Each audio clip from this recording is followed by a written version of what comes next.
আজ যদি আব্বা টাকা না দেয় আজ কিন্তু আপা 10 টাকা দে রো। তুই আবার টাকার জন্য আইছস? 10 টাকা দে রো, দে রো।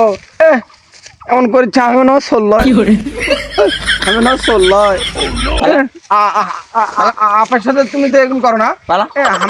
আমি চাইলে খাই 10 টাকা ও আইসক্রিম খাবো বা টাকা দে বা দে রো বা 10 টাকা আজ আমো না রো 10 টাকা চাইছি দে রো।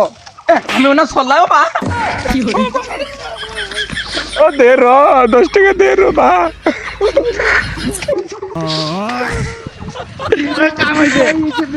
তুই টাকা না দিলে তো কি হয়েছে? মায়ের টাকা টাকা তামু ও মা 10 টাকা দিলে না তো মায়ের দ্বারে তামু কিন্তু ও মা